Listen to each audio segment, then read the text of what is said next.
بسم اللہ الرحمن الرحیم۔ السلام علیکم۔ آج آپ کے لیے ایک اور سچی کہانی لے کر حاضر ہوئی ہوں۔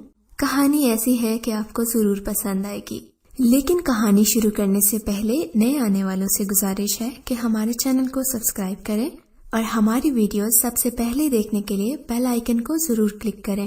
چلیے کہانی شروع کرتے ہیں۔ ایک روز میں نا امید بیٹھی تھی کہ خالہ شیریں آ گئیں۔ والدہ سے پوچھا کہ یہ کیوں رو رہی ہے؟ وہ چپ رہیں، جواب نہ دے سکیں تو میری چھوٹی بہن بول پڑی، یہ اس وجہ سے رو رہی ہے کہ امی سے کالج میں داخلے کے لیے پیسے نہیں دے رہی۔ امی بیچاری خجل ہو کر صوفیہ کا منہ دیکھنے لگیں، جبکہ میں شرمساری سے اٹھ کر کمرے میں چلی گئی۔ خالہ اگرچہ ہماری پڑوسن تھیں، لیکن ان کا اور ہمارا خاندان برسوں سے ہمسائیگی میں رہ رہے تھے۔ ان دونوں بزرگ ہستیوں کے بعد میری امی اور خالہ شیریں سہیلیاں ہو گئی تھیں۔ آپس میں محبت ان کی بہنوں جیسی تھی۔ دونوں گھرانے نصف صدی سے پڑوسی چلے آ رہے تھے، تبھی ہم بچے بھی خالہ شیریں کے بچوں سے گھلے ملے ہوئے تھے۔ ہمارے اور ان کے مکان کے بیچ ایک دیوار حائل تھی، وہ جب چاہتی آ جاتی اور جب ہم چاہتے ان کے گھر چلے جاتے۔ دکھ سکھ کے شریک اچھے پڑوسیوں کی طرح برسوں سے اسی طرح ہم پیار محبت سے رہ رہے تھے۔ ہر کوئی ہماری محبت کی مثالیں دیتا تھا۔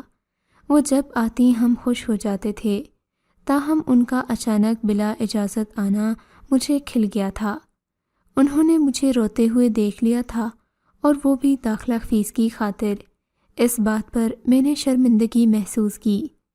خالہ شیریں سے شرمندگی تو محسوس ہو رہی تھی، مگر ان کا آنا میرے لیے باعث رحمت بھی ہوا۔ امی اس بات پر خفا ہوئیں کہ تم نے مجھ سے غیریت کیوں برتی، اپنا نہیں سمجھتی، بتایا بھی نہیں کہ تمہیں پیسوں کی ضرورت ہے، جتنی رقم اس کے داخلے کے لیے درکار ہے مجھ سے لے لو، بے شک بعد میں جب چاہو واپس کر دینا۔ یوں اصرار کر کے خالہ وہ رقم امی کو دے گئیں اور میرا مسئلہ فوری طور پر حل ہو گیا، ورنہ داخلے کی تاریخ نکل جاتی اور کالج جانے کا خواب ادھورا رہ جاتا۔ یقیناً میں خالہ شیریں کا یہ احسان کبھی بھی نہیں بھلا سکتی تھی۔ داخلہ ہو گیا اور ہماری کلاسز شروع ہو گئیں۔ پہلی ہی دن کالج گراؤنڈ میں ایک لڑکی ملی جس سے میں نے فرسٹ سیمسٹر کی کلاس کے بارے میں پوچھا تھا۔ وہ بولی آؤ میں تمہیں بتاتی ہوں۔ پھر وہ مجھے کلاس میں لے گئی اور یوں ہماری دوستی کی ابتدا ہو گئی۔ اس کا نام فرحت تھا اور میں اپنی کلاس کی لائق لڑکی تھی، جبکہ میری یہ دوست پڑھائی پر اتنا دھیان نہیں دیتی تھی۔ مجھے مطالعے کا اس قدر شوق تھا کہ خالی پیریڈ میں بھی مختلف کتابیں پڑھتی، اور وہ تنہائی سے بور ہوتی، کہتی تھی کہ میں نے بھی کس پڑھاکو لڑکی سے دوستی کر لی ہے۔ باتیں کر کے ذرا سا فارغ وقت ملتا ہے تو وہ پڑھنے بیٹھ جاتی ہے۔ بریک ٹائم میں بھی کوئی پڑھتا ہے، تمہارے ہاتھ میں کتاب دیکھ کر تو میرے سر میں درد شروع ہو جاتا ہے۔ عزیر بھائی مجھ سے عمر میں 4 سال بڑے تھے۔ وہ انجینئرنگ کے طالب علم تھے اور ان کی منزل بہت قریب تھی۔ گھر بھر کی امیدیں عزیر بھائی سے وابستہ تھیں، کیونکہ والد کی قلیل آمدن میں گھر کا گزارا کافی مشکل ہو رہا تھا۔ ابو کی ریٹائرمنٹ بھی کافی قریب تھی۔ صد شکر کہ میرا بھائی بھی پڑھائی میں میری طرح ہی سنجیدہ تھا۔ اس کے دوست اسے کتابی کیڑا کہتے تھے، تاہم پڑھنا ہماری مجبوری تھی، کیونکہ صرف ایک یہی سیڑھی تھی جس پر چڑھ کر ہم زندگی میں کوئی اعلیٰ مقام حاصل کر سکتے تھے۔ فرسٹ سیمسٹر گزر گیا، میرے اچھے نمبرز آئے، جبکہ فرحت کا رزلٹ مایوس کن تھا۔ اس کی امی بہت پریشان تھیں۔ وہ ہمارے گھر آئیں، مجھ سے کہا کہ بیٹی تم بھی اسے پڑھائی کی طرف راغب کرو، اسے تو ڈرامے دیکھنے سے ہی فرصت نہیں ہے۔ میں نے آنٹی کی استدعا کو گرہ میں باندھ لیا اور تمام وقت فرحت سے سر کھپاتی رہی، اور جب دوسرے سیمسٹر کا رزلٹ آیا تو اس نے بہت ہی اچھے نمبر لیے تھے۔ وہ بہت خوش تھی کہ میرے اخلاص کی وجہ سے اسے کامیابی ملی تھی۔ اب ہماری دوستی مزید گہری ہوتی گئی۔ وہ اپنی ہر بات مجھے بتانے لگی۔ فرحت بے باک قسم کی لڑکی تھی اور کسی سے ڈرتی نہیں تھی، جبکہ میں ذرا شرمیلی تھی۔ کلاس فیلو لڑکوں سے بات کرنے سے گھبراتی تھی، اور وہ بے دھڑک لڑکوں سے بات کر لیتی، ان سے نوٹس وغیرہ بھی مانگ لیتی۔ مجھے کہتی کہ پاگل، ان سے کیا ڈرنا، ارے بھائی ان سے بات کر لیتے ہیں تو فائدہ ہی ہوتا ہے، بنے بنائے نوٹس مل جاتے ہیں۔ ہماری کلاس میں ایک لڑکا راحیل پڑھا کرتا تھا، وہ بہت لائق تھا اور پوزیشن لیتا تھا، اسی وجہ سے فرحت اس سے سلام دعا رکھتی تھی کہ محنت سے نوٹس بناتا تھا اور فرحت کو دے دیتا تھا۔ ہم دونوں عموماً ساتھ ہوتی تھیں۔ راحیل فرحت سے بات کرتا تو میں چپ چاپ کھڑی رہتی یا پھر ایک طرف ہو جاتی تھی۔ میرے لیے دیے انداز کو اس نے نوٹ کر لیا تھا۔ اس کے دل میں یہ خواہش رہتی تھی کہ میں بھی اسے مخاطب کروں، اس سے کوئی کتاب، نوٹس یا پریکٹیکل بک مانگوں، مگر میں نے کبھی کوئی ایسی فرمائش نہیں کی کیونکہ مجھے ان چیزوں کی ضرورت ہی نہیں تھی۔ ایک دن میں اور فرحت بیٹھے تھے کہ وہ ہمارے پاس آ گیا، کہا کہ اگر آپ لوگ برا نہ مانیں تو کوئی ایک مجھے اپنا فون نمبر دے دے، کبھی ضرورت پڑ سکتی ہے۔ مجھے معلوم ہے کہ آپ کو کوئی کام نہیں پڑ سکتا، مگر مجھے شاید پڑ سکتا ہے۔ اس نے خاص طور پر میری طرف دیکھ کر کہا۔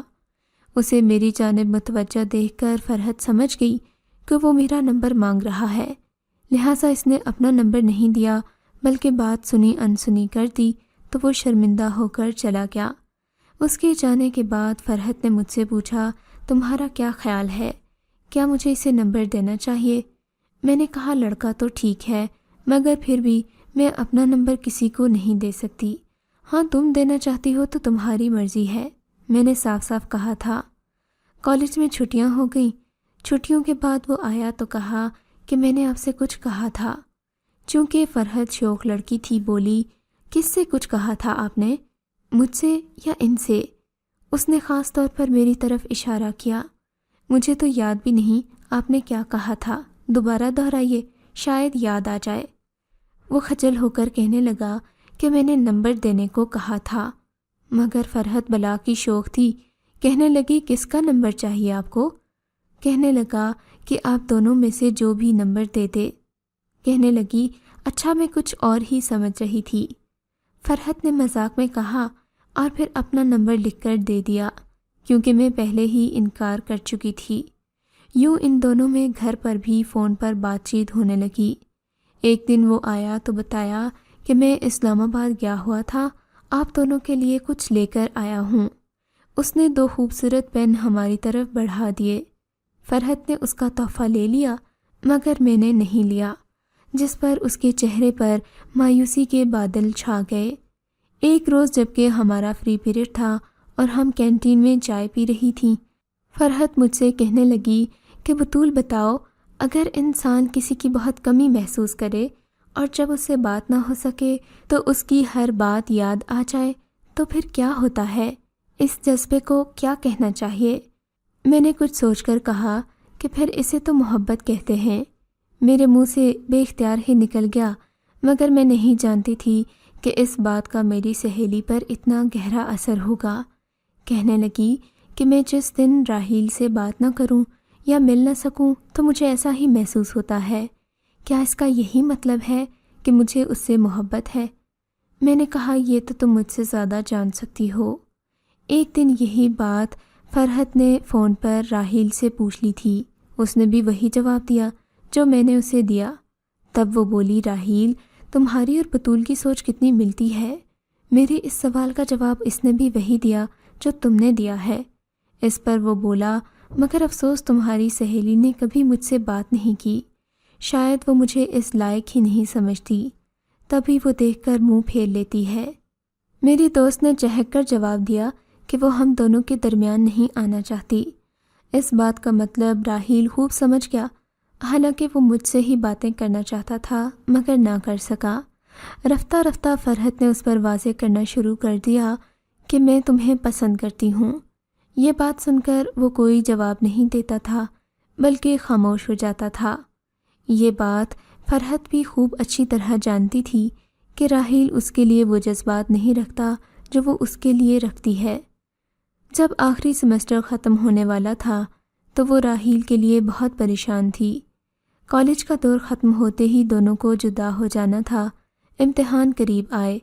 تیاری کی وجہ سے کئی روز وہ کالج نہ آیا اور نہ ہی اس نے فرحت کا فون اٹھایا۔ وہ بہت پریشان ہوئی، یہاں تک کہ بیمار پڑ گئی۔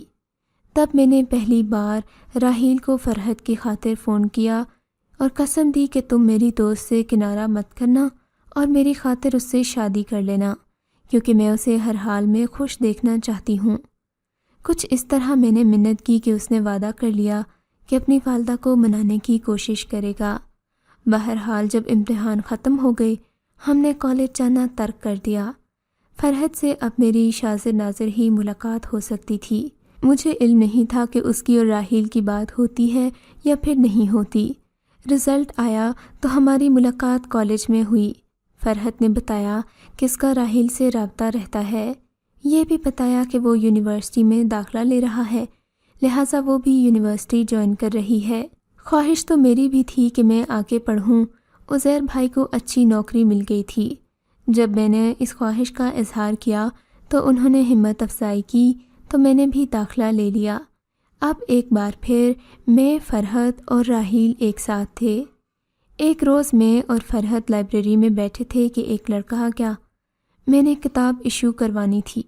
اس نے استدعا کی کہ اسے بھی یہی کتاب ایشو کروانی ہے۔ مجھ سے منت سماجت کرنے لگا کہ 2 دن کے لیے یہ کتاب اسے دے دوں۔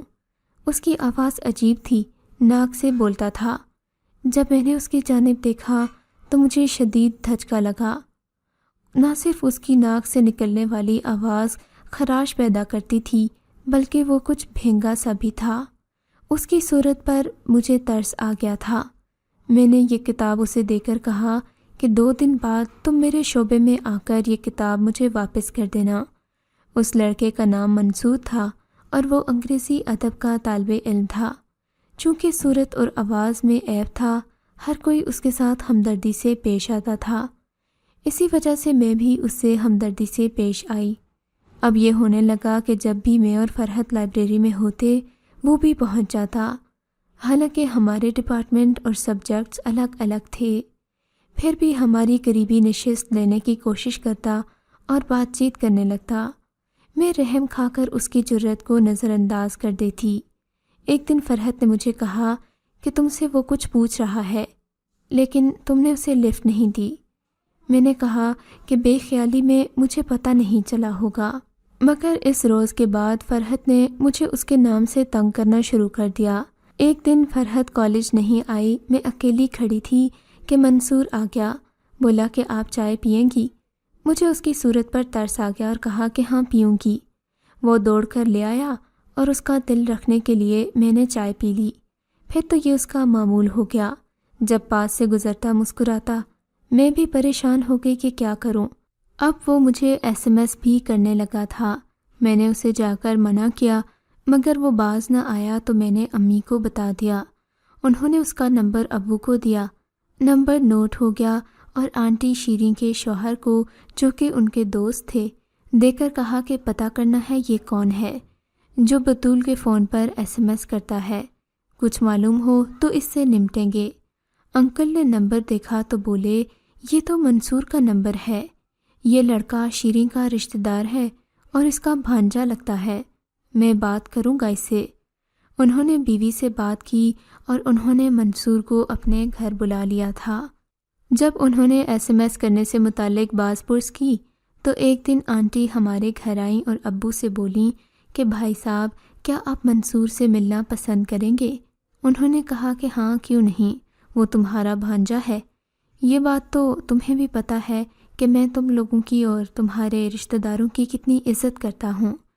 خیر اگلے روز شیریں خالہ کے ذریعے منصور نے میرے والد سے بات چیت کی۔ خدا جانے اس بھینگے اور ناک سے آواز نکالنے والے لڑکے میں میرے والد کو کیا خوبی نظر آئی کہ انہوں نے امی سے کہا کہ بطول کو راضی کر لو، لڑکا بہت اچھی فطرت کا ہے، اگر وہ راضی ہو جائے تو تم اس کا رشتہ قبول کر لو۔ امی نے جب یہ بات مجھ سے کہی تو میں حیران رہ گئی کہ آخر میرے والدین نے ایسا سوچا بھی کیا انہیں میرے لیے یہی عیبدار لڑکا ملا ہے؟